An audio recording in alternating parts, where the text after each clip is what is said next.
नमस्कार प्यारे विद्यार्थियों। आज का अपना टॉपिक है खनिज संसाधन, मिनरल रिसोर्सेज। रिसोर्सेज क्या होते हैं, ये अपना संसाधन भूगोल में पढ़ रहे हैं और उनमें खनिज संसाधन क्या है, जैसे उसको आज पढ़ेंगे। सामान्य शब्दों में सभी पदार्थ जो खनन द्वारा प्राप्त किए जाते हैं खनिज कहलाते हैं। खनन क्या होता है? धरती की ऊपरी परत को उकेर कर जो नीचे से जो भी प्राप्त किया जाता है वो खनन है। जैसे कोयला, पेट्रोलियम, धात्विक खनिज। वैज्ञानिक शब्दावली में खनिज का तात्पर्य एक ऐसे अजैव पदार्थ से है जो एक विशिष्ट रासायनिक संगठन रखता हो या उसके कणों के मिश्रण से सहज रचना होती हो। सामान्य सभी प्रकार खनिज रवेदार होते हैं।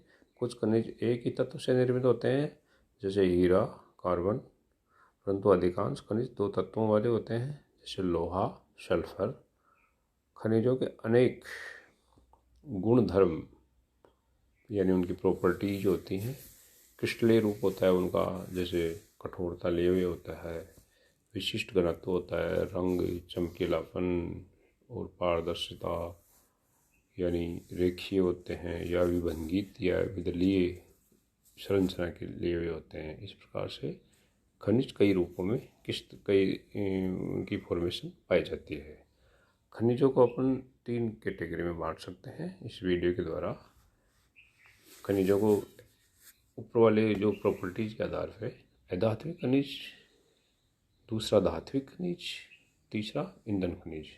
अधात्विक खनिज वो होते हैं जो हथौड़ी की चोट लगते ही टूट के बिखर जाते हैं, और धात्विक खनिज वो होते हैं जिनको कूट करके लंबा किया जा सकता है, और ईंधन खनिज वो होते हैं जो अपने ईंधन के काम आता है, यानी जिससे ऊर्जा उत्पन्न होती है। अब सबसे पहले लेते हैं आज अधात्विक खनिज। अधात्विक खनिज में जैसे नमक, अभ्रक, गंधक, चूना, जिप्सम, एस्बेस्टस, ग्रेफाइट, ये मुख्य रूप से अधात्विक खनिज हैं। तो अब अधात्विक खनिज को भी 3 कैटेगरी में बांट सकते हैं, जो इस वीडियो में मैंने दिखा रखा है। पहला तो अधात्विक खनिजों में खनिज वो है जो धरती में ऊपरी परत को उकेर के निकाले जाते हैं। जैसे पहले तो आता है इमारतें बनाने का सामान, जिसमें चूने का पत्थर भी निकालते हैं, जिसको अपना वास्तु सामग्री भी कह सकते हैं। संगमरमर है, ग्रेनाइट है, ग्रेफाइट, बेसाल्ट है, बलुआ पत्थर है। ये अधात्विक खनिज है जो जिसको अपन वास्तु सामग्री वाले रूप में कह सकते हैं। अधात्विक खनिजों का दूसरा रूप है खनिज रसायन। जो मिनरल्स, जो केमिकल होते हैं उसमें, जैसे नमक, अभ्रक, गंधक, चूना, जिप्सम, एस्बेस्टस। और अधात्विक खनिजों का तीसरा रूप है जैसे रत्न, वो थोड़ी अलग कैटेगरी हो गई, जैसे जिसमें बहुमूल्य और अर्ध बहुमूल्य वाले प्रस्तर होते हैं, पत्थर होते हैं, जैसे हीरा, पन्ना, नीलम, पुखराज, जिरकन, गार्नेट। इस प्रकार से ये अधात्विक खनिज है जो रत्न के रूप में पाए जाते हैं। अब वास्तु सामग्री वाले तो अपन सब जानते हैं कि जैसे भवन निर्माण में काम आने वाले जितने भी पत्थर हैं वो इस तरह से वास्तु सामग्री वाले, इमारतें बनाने का सामान वाले अधात्विक खनिज होते हैं।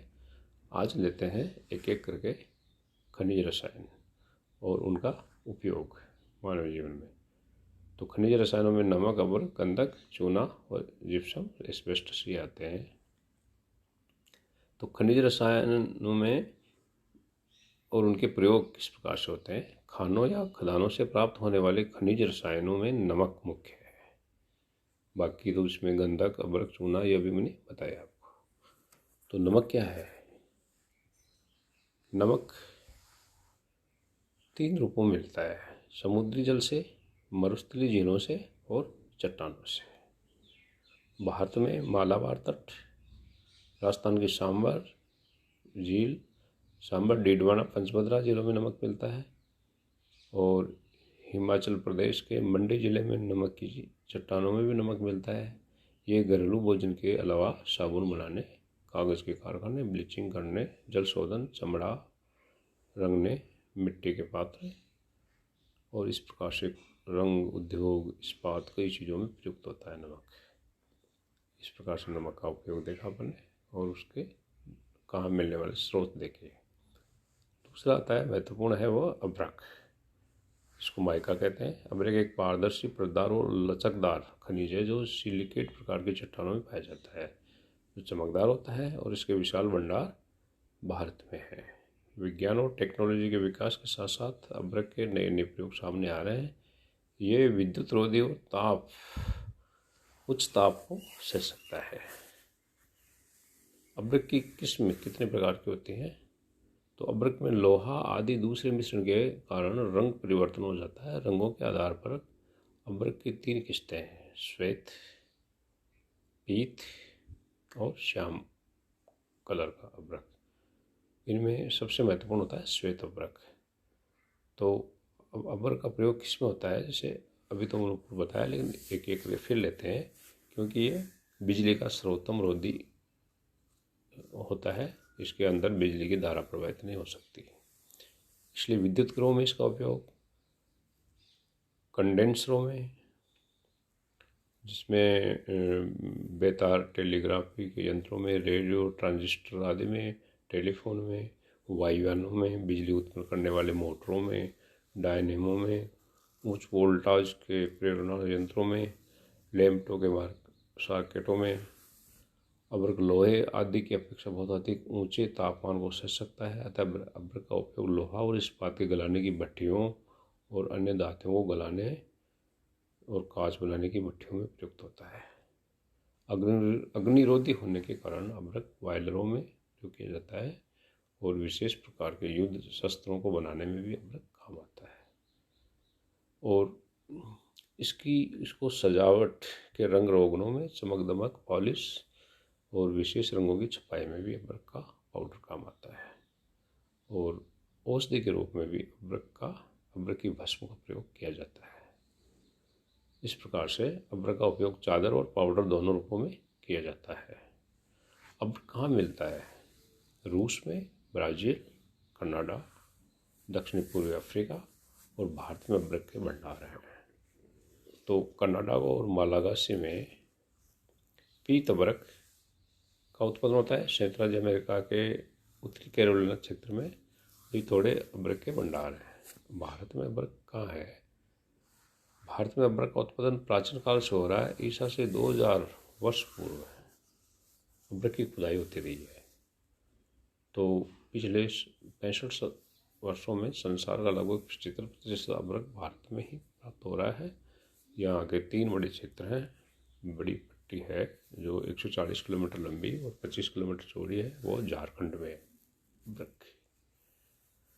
दूसरी पट्टी जो है, जो 100 किलोमीटर लंबी और 20 से 32 किलोमीटर तक चौड़ी पट्टी है, वो आंध्र प्रदेश में पाई जाती है। पहला झारखंड, फिर आंध्र प्रदेश और राजस्थान में भी अभ्रक पाया जाता है। राजस्थान में अभ्रक उदयपुर से लेकर भीलवाड़ा, अजमेर, जयपुर तक फैला हुआ है, जो 300 किलोमीटर लंबा और 100 किलोमीटर चौड़ा है। राजस्थान में इसके उत्पादन भीलवाड़ा, अजमेर, डूंगरपुर, जयपुर, सीकर, टोंक, उदयपुर और अलवर जिलों में होता है। राजस्थान में अभ्रक भंडार की विशेषता यह है कि इसकी खनिज शिलाएँ चौरस भूमि में प्रकट हो रही हैं। राजस्थान का अभ्रक उत्तम हल्के हरे गुलाबी रंग का होता है। भारत में अभ्रक के अन्य उत्पादक क्षेत्र जो हैं, जैसे उड़ीसा में भी निकलता है, कुछ खाने हैं, क्षेत्र हैं, जिले हैं उसमें। मध्य प्रदेश के बस्तर में भी निकलता है। तमिलनाडु के भी कृष्णसलैम और नीलगिरी वाले जिलों में निकलता है। केरल के भी पुन्नालूर जिले में निकलता है। कर्नाटक के हसन क्षेत्र में और हरियाणा के नारनौल क्षेत्र में भी निकलता है। तक थोड़ा बहुत अभ्रक हिमाचल प्रदेश के किन्नौर जिले में भी पाया जाता है। अब आता है ब्राज़ील में जो अभ्रक, अटलांटिक तटीय जिलों में 480 किलोमीटर लंबा, 192 किलोमीटर चौड़ी पेटी जो ब्राज़ील में पाई जाती है, वहाँ भी अभ्रक मिलता है। ब्राज़ील की भारत से प्रतिस्पर्धा है। ब्राज़ील को एक विशेष सुविधा यह है कि यहाँ आयात यानी यहाँ के जो ग्राहक हैं वो देश के निकट ही स्थित हैं। तो अब ब्राज़ील में जो मिलते हैं वो क्षेत्र हैं मिनास गेराइस राज्य की सांता लूजिया और पेकाना के खाने। रूस में जहाँ अभ्रक मिलता है वो बेकाल झील के दक्षिण में शिलुदयानका और बेकाल झील के उत्तर में मम्मत क्षेत्र है। बेकाल के पश्चिम में भी अभ्रक पाया जाता है और सुदूर पूर्व में रूस के में भी अभ्रक की खाने हैं। तो विशेष प्रकार से रूस में अभ्रक के बेकाल झील के आसपास पाया जाता है। यूएसए संयुक्त राज्य अमेरिका में भी अभ्रक के कई जिले हैं, लेकिन अमेरिका में भारत और ब्राज़ील से अभ्रक आयात करता है। यूएसए में कृत्रिम अभ्रक का निर्माण भी बड़ी मात्रा में किया जाता है। दक्षिण अफ्रीका में के ट्रांसवाल में के पिट्सबर्ग में भी खाने हैं इसकी, और तंजानिया में भी इसकी खाने हैं। मलागासी में भी अभ्रक पाया जाता है। तो संसार में कुल अभ्रक यानी नेचुरल और कृत्रिम इसके भंडार जो इस टेबल के द्वारा मैंने बता रखे हैं, जो रूस, Korea, Canada, France, Iran, Brazil देशों के हैं। जो इस प्रकार से इसका उत्पादन, और भारत, मलेशिया, मोरक्को ये उत्पादक देश और उसको उत्पादन बता रखा है इसके द्वारा। अभ्रक का व्यापार जो होता है वो संयुक्त राज्य अमेरिका कृत्रिम अभ्रक का निर्माण करता है, फिर भी उसे भारत और ब्राज़ील से अभ्रक आयात करना पड़ता है। रूस भी अपने अभ्रक की आवश्यकताओं की पूर्ति के लिए भारत पर निर्भर है। ब्रिटेन और अन्य यूरोपीय देश और जापान भी भारत का अभ्रक आयात करते हैं। ब्राज़ील, पूर्वी दक्षिण अफ्रीका और मालागासी से भी अभ्रक का निर्यात यूरोपीय देश और चीन को होता है। अभ्रक के जो आयात करने वाले देश हैं यूएसए, ब्रिटेन, पश्चिमी जर्मनी, पूर्वी जर्मनी, जापान, फ्रांस, रूस, चीन, ऑस्ट्रेलिया, पोलैंड है। और अब आती है अभ्रक के बाद गंधक का उपयोग मुख्यतः गंधक का तेजाब बनाने में किया जाता है, जिसको सैकड़ों प्रकार के निर्माण और रसायन उद्योग में प्रयोग किया जाता है। कागज की लुगदी निर्माण में भी इसका उपयोग होता है, और इसका उपयोग उर्वरकों और धातुक्रम उद्योगों में भी किया जाता है। और गंधक को युद्ध विस्फोटक सामग्री और गोला बारूद में भी इसका प्रयोग किया जाता है। तो इस प्रकार से गंधक कई चीज़ों के लिए उपयोगी है। गंधक या तो प्राकृतिक दशा में या पाइराइट चट्टानों में लोहे के संयुक्त रूप में मिलता है। इस प्रकार से अगला जो है रसायन उद्योग, उसमें चूना। ये प्राय खदानों में चूने के पत्थर को मिलाकर फूंकने से प्राप्त होता है। भारत में चूने का पत्थर तमिलनाडु राज्य, आंध्र प्रदेश, मध्य प्रदेश, राजस्थान, असम और विंध्याचल की पहाड़ियों से और समुद्र तटीय चूने की चट्टानों से प्राप्त होता है। इसका उपयोग इमारतों के निर्माण के अलावा रासायनिक उद्योगों में भी होता है। जिप्सम, इसका प्रयोग सीमेंट के निर्माण में, प्लास्टर ऑफ पेरिस और औषधियों में भी किया जाता है। भारत में राजस्थान जिप्सम कश्मीर, तमिलनाडु, आंध्र प्रदेश और हिमालय के अन्य क्षेत्रों में मिलता है।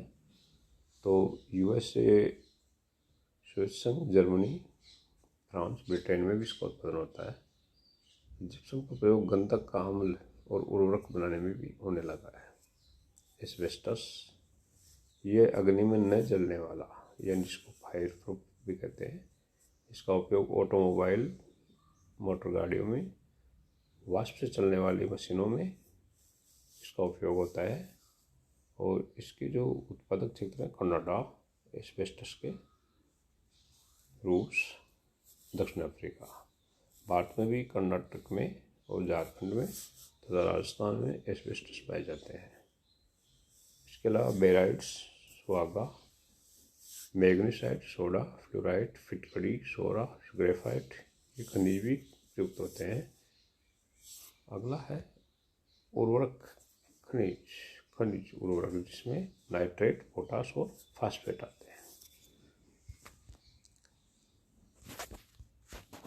अब आते हैं रत्न अधात्विक खनिजों का के 3 रूपों में लास्ट रत्न है, जिसमें बहुमूल्य अर्ध बहुमूल्य प्रकार के प्रस्तर होते हैं, जैसे हीरा, पन्ना, नीलम, पुखराज और फिरोजा आदि बहुमूल्य होते हैं। बेरिल, गार्नेट, जिरकन, जेडाइन और आदि अर्ध बहुमूल्य प्रस्तर है। इनमें निम्न श्रेणी के प्रस्तर में अगैट, क्वार्ट्ज, फेल्ड्स्पार और ऑब्सिडियन है। रत्नों का उपयोग आभूषणों में, श्रृंगार की कीमती वस्तुओं में, काटने और छिद्र करने के यंत्रों में और औद्योगिक कलाओं में किया जाता है। इस प्रकार से इस वीडियो के द्वारा खनिजों में अधात्विक खनिजों के तीनों रूप, वस्तु सामग्री, खनिज रसायन और रत्नों के बारे में अपन ने पढ़ा, और आगे वाले वीडियो में पढ़ेंगे अपन धात्विक खनिजों के बारे में। धन्यवाद।